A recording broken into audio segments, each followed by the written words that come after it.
নগৰ কঠীয়াতলীৰ ঝুমুমুৰত নিশা চাঞ্চল্যকৰ ঘটনা। নিশাৰ ৰাজধানীত ভ্ৰাম্যমান থিয়েটাৰ চাবলৈ যোৱা ৰমিলা বসুমতাৰী নামৰ মহিলা এগৰাকীক ডিঙি ৰেপি হত্যাৰ চেষ্টা দুৰ্বৃত্তৰ। ৪৫ বছৰীয়া মহিলাগৰাকী বৰ্তমান সংকটজনক অৱস্থাত নগাঁও মেডিকেল কলেজ হাস্পতালৰ ICUত চিকিৎসাধীন।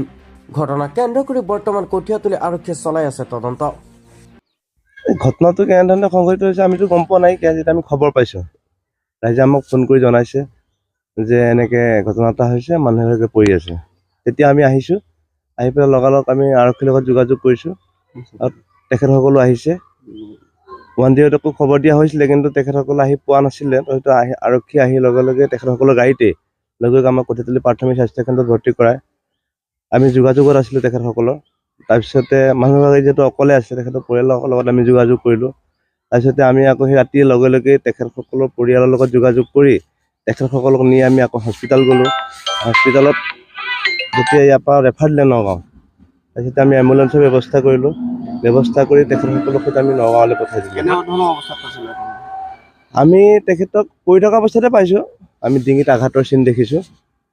তাৰপিছত তেখেতক আমাৰ কঠীয়াতলী প্ৰাথমিক স্বাস্থ্য কেন্দ্ৰৰ পৰা নগাঁও চিকিৎসা মহাবিদ্যালয়লৈ তেখেতক প্ৰেৰণ কৰিছে।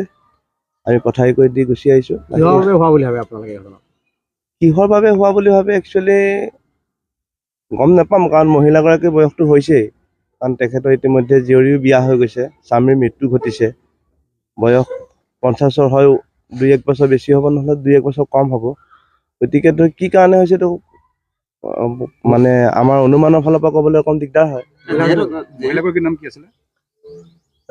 ৰমিলা বড়ো। এই ঝুমৰ মূৰতে ইয়াৰ পৰা মানে এইটো ৰাস্তা আছে নহয়, সিটো ৰাস্তাত আৰু ধৰক আমাৰ হাইস্কুলত দি আহিলে যিটো ৰাস্তা পায় সেই ৰাস্তাটো আছে। কেইটা বাজিছে? আমি ধৰক 11টা বাজি খবৰ পাইছোঁ।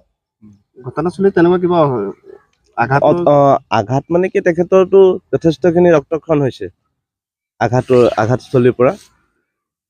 তাৰপিছতে আৰক্ষী আহিছে, চাইছে ৰাতি। আকৌ আমি আৰক্ষীৰ লগত আকৌ ৰাতি তেখেতক নগাঁৱলৈ প্ৰেৰণ কৰি পেলাই, কিন্তু মই এজন গাঁও প্ৰধান যিহেতু, আমি আহিছোঁ আকৌ আৰক্ষীৰ লগত তেখেতক নগাঁৱলৈ প্ৰেৰণ কৰি পেলাই। আহি পেলাই আমি চাইছোঁ, তাত এখন আমি ব্লেড উদ্ধাৰ কৰিছোঁ।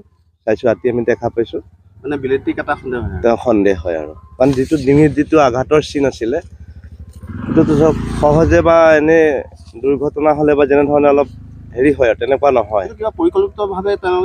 পৰিকল্পিত হ'ব পাৰে, নতুবা তেখেতসকলে কিবা অন্তৰ্দ্বন্দ্ব থাকিব পাৰে। নহয়, কিবা এটা নিশ্চয় থাকিব লাগিব, নহ'লেতো মানুহ ইমান নৃশংস হ'ব নোৱাৰে। মহিলাগৰাকীৰ ঘৰততো বৰ্তমান আমি জীয়ৰীকে পাইছোঁ। তেখেতৰ জীয়ৰী আৰু এক সৰু নাতি আছে। তেখেতৰ ল'ৰা নাই বুলি গম পাইছোঁ আমি। তেখেতৰ জোঁৱাইও, যিজন মানে জীয়াৰীৰ জোঁৱাইও কৰ্মসূত্ৰে বাহিৰতে থাকে। ঘটনাটো সংঘটিত হোৱা জেগাখিনিৰ পৰা কিছু দূৰত মহিলাগৰাকী ইয়াত পোৱা গৈছে, এইটো কি বুলি ভাবে? সেইটোৱেতো ক'ৰবাত তেনেকৈ আহিব লাগিব। তেনে মানুহটো আৰু ধৰক তেখেতৰ ঘৰটো ইয়াৰ পৰা মোটামুটি প্ৰায়, যদি আমি ৰাস্তাৰে ঘূৰি যাওঁ প্ৰায় 600-700 মিটাৰ হ'ব। যদি আমি চিধা চিধিকে চাওঁ প্ৰায় 0.5 কিলোমিটাৰমান হ'ব। এটা বিপৰীত দিশত ঘটনাটো সংঘটিত হৈছে। বিপৰীত দিশত হয়, তেখেতৰ ঘৰৰ পৰা বিপৰীত দিশত। পুলিচে ফোন কৰি আছে, বেলেগৰ গাঁওবুঢ়াক জনাই দিছে। গাঁওবুঢ়া পাই পেলাই মেম্বাৰে চিনি পায়, মেম্বাৰ তাত ফোন মাৰিছে। মেম্বাৰে মোৰ নাম্বাৰত ফোন মাৰিছে। তেতিয়া ডাইৰেক্ট সিহঁতে গাড়ী লৈ পেলাই মোক নিব আহিছে, কঠীয়াতলী চিভিলত লৈ গৈছে। তাৰপিছত তাত মোক লৈ গৈছে। মই তাত দেখিছোঁ পুৰা তেজ ৰঙা হয়, মানে এডোখৰ জেগা মই চাবই নোৱাৰো, পুৰা বগা মাংস ওলাই এনেকুৱা জেগাত গাঁত হৈ আছে। কাটি দিছে, এইটো মানে একেবাৰে এনেকে ৰেপা নিচিনা কাটিছে। এইটো চাকু তাকু নহয়, এইটো বিলেটৰ দিয়ে কাটা নিচিনাই লাগিছে। এইটো কোনে কৰিছে এতিয়া সন্দেহ কৰিব লগা গাঁৱত তেনেকুৱা মানুহ নাইয়ে। গাঁৱত আমাৰ মা কিবা এটা যদি গালি দিয়ে, মানুহ বিলাকে তেনেকুৱা একো নকয়। মাৰ ৰমিলা বসুমতাৰী, কঠীয়াতলী ঝুমৰমুৰ কছাৰী গাঁও। থিয়েটাৰ আমি ঝুমৰমুৰৰ হাইস্কুল আঞ্চলিক ফিল্ডত হৈছে।